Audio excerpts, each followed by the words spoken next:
திரு குறளார் கோபிநாதன், நான் உங்களிடமிருந்தே ஆரம்பிக்கிறேன்.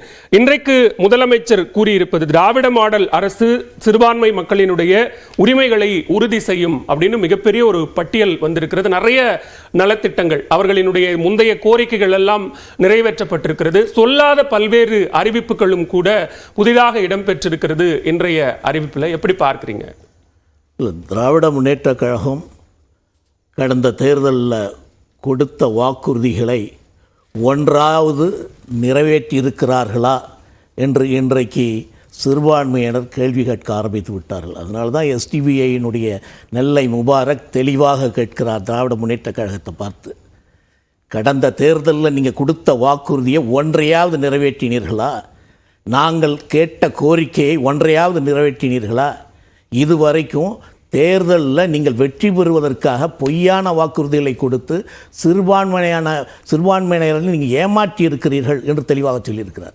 இல்லை என்ன காரணம்னா நீங்கள் கொஞ்சம் சரியாக பார்க்கணும். அவங்க கொடுத்த வாக்குறுதியில் திமுக என்ன சொல்றாங்கன்னா, சிஏஏவை எதிர்த்த திரு நெல்லை முபாரக் அதிமுக பொதுச் செயலாளர் எடப்பாடி பழனிசாமி இருக்கக்கூடிய மேடையில் அவர் பக்கத்தில் இருந்தே இந்த ஸ்டேட்மெண்ட்டை சொல்றாரு அப்படிங்கிறாங்க. அதேதான் என்ஐஏவை ஆதரித்த திராவிட முன்னேற்ற கழகம் உங்களை நாங்கள் ஆதரிக்கலையான்னு அவர் கேட்கிறாரு.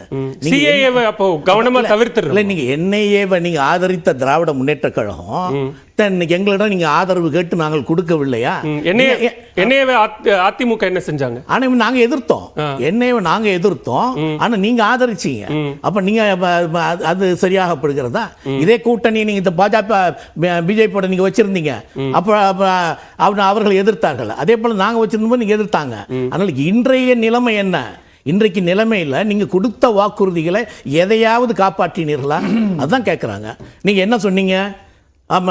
சிறையிலே வாடுகிற இஸ்லாமிய சகோதரர்களை உடனே நாங்கள் விடுவிப்போம் அப்படின்னு சொன்னீங்க. விடுவித்தீர்களா? சரி, விடுவிக்கல. அதற்கான முயற்சியை, உண்மையான முயற்சியை நீங்கள் எடுத்தீங்களா?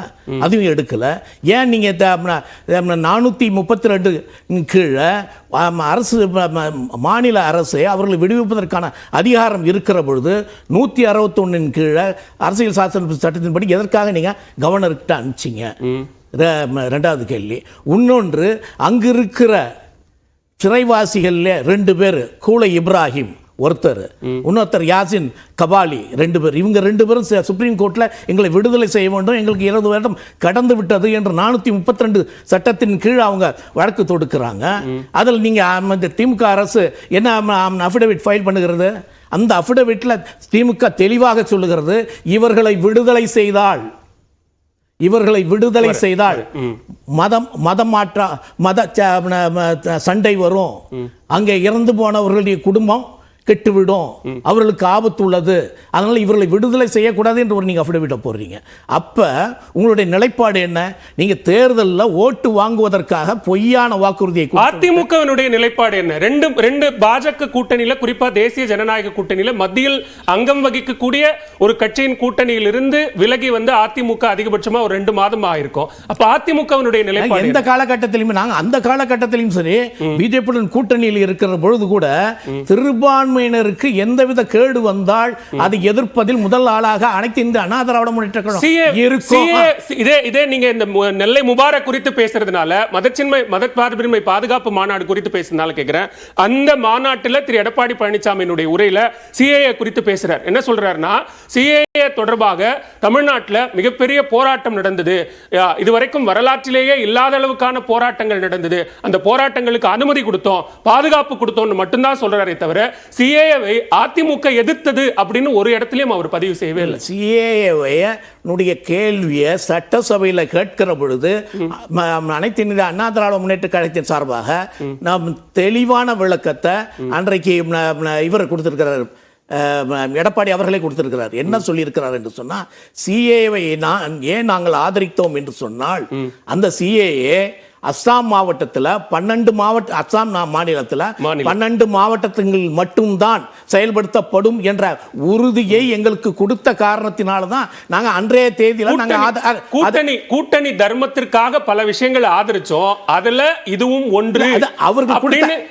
அப்படி நடக்காது அப்படின்னு திரு எடப்பாடி பழனிசாமி சொல்லியிருக்காரு. ஆமா ஆமா. என்னன்னா, அன்றைக்கு அவர்கள் கொடுத்த, நாங்க கூட்டணியில் இருக்கிறோம், கூட்டணி கட்சிக்கு அவர் கொடுக்கிற உறுதி இந்த 12 மாவட்டத்தில் மட்டும்தான் செயல்படுத்தப்படும், வரும், மற்ற மாவட்டங்களுக்கு வராது, மற்ற மாநிலங்களுக்கு வராது என்ற கொடுத்த உறுதியின் காரணமாக நான் ஆதரித்தோம் என்று நாங்கள் தெளிவாக சொல்லியிருக்கிறோம். நீங்க சட்டசபையில் கேட்டுக்கிற பொழுது இதே சிஏவை இன்றைக்கு இப்ப தமிழ்நாட்டுக்கு வருமையானால் முதல் ஆளாக அது எதிர்ப்பவர்கள் நாங்களா தான் அன்னைக்கும் அதே நெல்லை முபாரக் சிஏஏவை எதிர்த்தார், இன்னைக்கும் அவர் சிஏஏவை எதிர்க்கிறாரு. இன்னைக்கு நீங்க கூட்டணியிலிருந்து வெளிவந்த பிறகாக நாங்க எதிர்ப்போம், அன்றைக்கு ஆதரித்தோம் அப்படின்னா அந்த இரட்டை நிலைப்பாட்டை இன்றைக்கும் சிறுபான்மை மக்கள் ஏத்துக்கிட்டாங்க.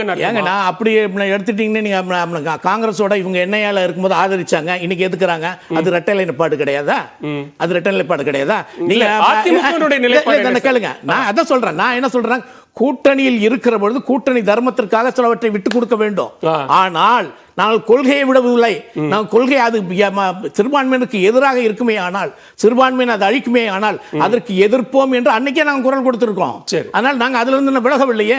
அதனால் நீங்க, நான் என்ன சொல்றேன்னா, உங்களை அவங்க எஸ்டிபிஐ என்ன கேட்கறாங்க, இன்னைக்கு என்ன கேட்கறாங்கன்னா, நாங்கள் அதிமுகவை நம்பவில்லை கடந்த தேர்தலில், உங்களை நம்பணும். நீங்க நம்பினதுனால ஏன் நம்பணும் என்று சொன்னால், உங்களுடைய மேனிஃபெஸ்டோலையும் உங்களுடைய வாக்குறுதியை கொடுத்தீர்கள். அந்த வாக்குறுதியில் உடனடியாக சிறைவாசிகள் விடுவிக்கப்படுவார்கள் என்று சொன்னீர்கள். அது செய்யல. அதே போல நீங்க எங்களுக்கு வழங்கப்பட்டிருக்கிற 3% இடஒதுக்கீடு இருக்க, அதில் இருக்கிற குளறுபடியை சரி செய்வீர்கள். அதுல என்ன நாங்க தெளிவாக சொல்லி இருக்கிறோமே என்று சொல்கிறார். 30 ஆண்டு காலம் அதிமுக சிறுபான்மையினருக்கு அரணாக இருந்தது. அவர்களுடைய எல்லா விஷயத்துக்கும் இதே நிகழ்ச்சியில் இல்ல, இதற்கு முன்னாடி நிகழ்ச்சிகள்ல கிட்டத்தட்ட ஒரு 30-36 விஷயங்களை பட்டியலிட்டாரு திரு எடப்பாடி பழனிசாமி. இதெல்லாம் நாங்க சிறுபான்மை மக்களுக்காக செய்திருக்கிறோம். அப்ப அதை சிறுபான்மை மக்கள் ஏத்துக்கலையா? இந்த பிஜேபி அவங்களுடைய ஒரே காரணம் என்னன்னா, இவங்களை பொறுத்த சிறுபான்மையினரை பொறுத்த வரைக்கும் இவர்கள் அதிமுக காரர்கள் எங்களுக்கு அரணாக இருந்தாலும் பாஜகவுடன் இவர்கள் உறவு வைத்திருக்கிற காரணத்தினால் அவர்களால் எதையும் செய்ய முடியாது என்கிற சந்தேகம் எங்களுக்கு இருக்கிறது. அதை உறுதிப்படுத்துவதற்கு ரொம்ப ஸ்ட்ராங்கா அதை வெளிப்படுத்துறதுக்கான ஒரு இடம் வேண்டும். அந்த இடம் மதச்சார்பின்மை பாதுகாப்பு மாநாடு அப்படின்னு புரிஞ்சுக்குவா? அது எப்படி நீங்க அப்படி சொல்ல முடியும்? எங்களை பொறுத்த வரைக்கும் நாங்க எந்த காலகட்டத்திலையும் சிறுபான்மையினருக்கு ஆதரவாக இருக்கிறோம். ஒன்று, நாங்கள் பிஜேபியோடு, நீங்களே சொன்னீங்க அதே நெல்லை முபாரக் அதிமுகவை நம்பாமல் தான் திமுகவை நம்பி அவர்களுடைய வாக்குறுதிகளை நம்பி வாக்களித்தார். நீங்க தான் சொன்னீங்க. ஆமா, அதான் உண்மை. அதுதான் உண்மைங்க. போன கடந்த தேர்தலில் சிறுபான்மையினர் நாங்கள் பிஜேபியோடு உறவு வைத்திருந்த காரணத்தினால் எங்களை ஆதரிக்க முடியாது என்று சொன்னார்கள். ஆனால் இன்றைக்கு அதனால் நாங்கள் திராவிட முன்னேற்ற கழகத்தை நம்பினோம் என்று சொன்னார்கள். அதே சமயத்தில் திராவிட முன்னேற்ற கொடுத்த வாக்குறுதிகளை நம்பினோம் என்று சொன்னார்கள். அவர்கள் அதை செய்து முடிப்பார்கள் என்று நம்பினோம் என்று சொன்னார்கள். எதையுமே செய்து முடிக்கவில்லை. அதனால இதற்கு முன்பு அனைத்து இந்திய அண்ணா திராவிட முன்னேற்ற கழகம் பிஜேபியுடன் கூட்டு வைத்திருந்தால் கூட எங்களுடைய கோரிக்கைகளை அவர்கள் நிறைவேற்றி இருக்கிறார்கள். அவர்கள் ஆட்சியிலே இருக்கிற பொழுது மத்திய அரசு எங்களுக்கு ஹஜ் ஃபைனலுக்கு செல்கின்ற அது சொல்லணும்ல, நீ இவங்களை கேட்கிற பொழுது அதையும் நான் சொல்லணும்ல. அவளை தடுக்கிற பொழுது அதற்கு 10 கோடி ஒதுக்கியது நாங்க தான். அதற்கு 10 கோடி ஒதுக்கியது நாங்க தான். அதனால எல்லா காலகட்டத்திலும் சிறுபான்மையினருக்கு ஆதரவாக அனைத்து இந்திய அண்ணா திராவிட முன்னேற்ற கழகம் இருக்கிறது என்பதை மிக தெளிவாக நான் சொல்லியிருக்கிறோம். அதனால இன்றைக்கு சிறுபான்மையினர் அதை புரிந்து கொண்டார்கள். அவர்கள் புரிந்து கொண்டார்கள். அதனால அவர்கள் எங்களை நோக்கி வந்து கொண்டிருக்கிறார்கள். அதை தடுப்பதற்காக நீங்க அவசரமா நீங்க கூட்டம் நடத்துறீங்க, அதற்காக அனௌன்ஸ்மெண்ட் கொடுக்கிறீங்க. அவர்கள் உங்களை நம்ப தயாரா இல்லை என்பதை முதற்கட்ட பார்வை எடுத்துக்கிறேன். திரு